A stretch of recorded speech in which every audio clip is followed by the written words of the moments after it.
अफगानिस्तान के पंजशीर प्रांत में रेजिस्टेंस फोर्स और तालिबान के बीच हुई जंग में पाकिस्तान ने दखल दिया। विद्रोहियों के मुताबिक पाकिस्तानी फोर्स ने पंजशीर में एयर स्ट्राइक की, लेकिन एक दूसरे दावे के तहत पाकिस्तानी हिमाकत का बदला 24 घंटे में ले लिया गया। एयर स्ट्राइक तालिबान पर भी हुई, लेकिन ये अटैक किया किसने, इसका खुलासा नहीं हो सका है। और अगर ये दावा सच है तो ये तय है कि पाकिस्तान पर शिकंजा कसा जाने लगा है। लेकिन कौन ले रहा है बदला, क्या है पंजशीर बिना तालिबान का भविष्य, देखिए ये रिपोर्ट। पंजशीर पठानलैंड का वो हिस्सा जहां आजादी के लिए खून के आखिरी कतरे तक लड़ने का जज्बा हवा में तैरता है, लेकिन बारूदी धमाकों से इसी पंजशीर घाटी के आसमान को धुआं करके तालिबान ने जीत का दावा ठोक दिया।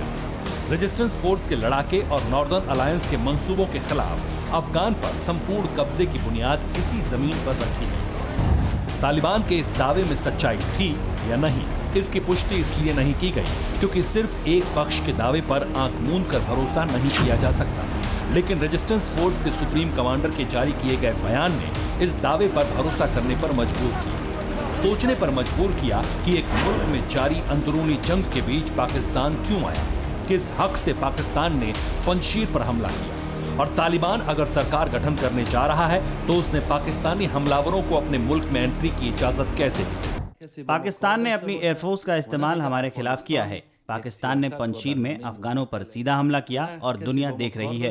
तालिबान के साथ साथ अब हमारी लड़ाई पाकिस्तान से भी है। पंजशीर में विद्रोहियों का नेतृत्व करने वाले अहमद मसूद के ऑडियो मैसेज से यह तय हो गया कि पंजशीर पर तालिबान काबिज हो गया है। पाकिस्तानी फोर्स ने कब्जा करने में तालिबान की मदद की, लेकिन जिन लोगों ने अपने जहन में अपनी आजादी के लिए तालिबान के खिलाफ विद्रोह की आग जला रखी है, वो खामोश कैसे बैठ सकते हैं। रविवार सोमवार की दरमियानी रात पंजशीर पर हुए ताबड़तोड़ हमलों के बाद सुबह तालिबान ने अपना झंडा फहराया, लेकिन खबर है कि सोमवार और मंगलवार की दरमियानी रात ठीक वैसे ही हमले तालिबान पर हुए जैसे रेजिस्टेंस फोर्स पर हुए थे। पंजशीर के हालात पूरी तरह से स्पष्ट न होने का कारण यही खबर है, जिसमें दावा किया गया है कि महज 24 घंटे के अंदर ही पंजशीर के लड़ाकों ने तालिबान के ठिकानों पर हमला करके पाकिस्तान से अपना बदला ले लिया। इस खबर का एक सोर्स है विदेशी मामलों के जानकार ईरानी एक्सपर्ट मोहम्मद अल सुलामी का ट्वीट, जिन्होंने पुष्टि की है कि नॉर्दर्न अलायंस के लड़ाके और तालिबान के बीच जंग जारी है। सोमवार और मंगलवार की दरमियानी रात जो हमला तालिबानी ठिकानों पर हुआ, उसमें तालिबान को भारी नुकसान हुआ, लेकिन इस खबर का विस्तार और भी ज्यादा हैरान कर देता है। दावा है कि अज्ञात फाइटर जेट से तालिबानी ठिकानों पर अटैक हुआ। तालिबान को भारी नुकसान पहुंचाकर प्लेन वापस लौट गया। फाइटर प्लेन किस देश के थे, इसका खुलासा नहीं हो सका है। दावा हुआ है कि प्लेन रूस या ताजिकिस्तान के हो सकते हैं। हालांकि इस खबर पर तालिबान ने अभी तक कोई प्रतिक्रिया नहीं दी है, लेकिन इस घटना से इनकार भी नहीं किया जा सकता। इसलिए पंजशीर में जारी जंग को लेकर स्थिति स्पष्ट नहीं हुई है। अलबत्ता पाकिस्तान को लेकर जो सवाल रेजिस्टेंस फोर्स ने उठाए थे, उस पर कुछ हद तक एक थ्योरी बनती दिख रही है, जिसमें पंजशीर पर एयर स्ट्राइक के दावे के जवाब में की गई एयर स्ट्राइक की कार्रवाई की कड़ी जुड़ती है। सूत्र ये भी बता रहे हैं कि तालिबानी ठिकानों पर जिन फाइटर प्लेन ने हमले किए, उसमें सबसे ऊपर ताजिकिस्तान का नाम है, क्योंकि अहमद मसूद के ताजिकिस्तान में होने का ही दावा किया जा रहा है और उनके पास लड़ाकू विमान भी है।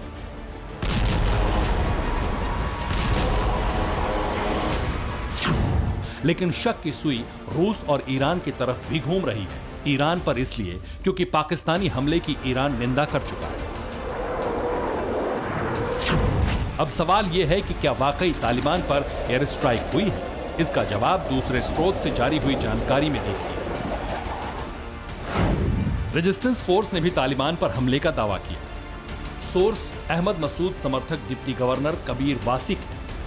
दावे के तहत पंजशीर और अंदराब में भीषण जंग जारी है। रेजिस्टेंस फोर्स के हमले में तालिबान को बड़ा नुकसान हुआ है। दावा यह भी है कि तालिबानी ठिकानों पर 3 फाइटर जेट से हमले किए गए, जो हमले के बाद ताजिकिस्तान या उज्बेकिस्तान की तरफ जाते दिखे।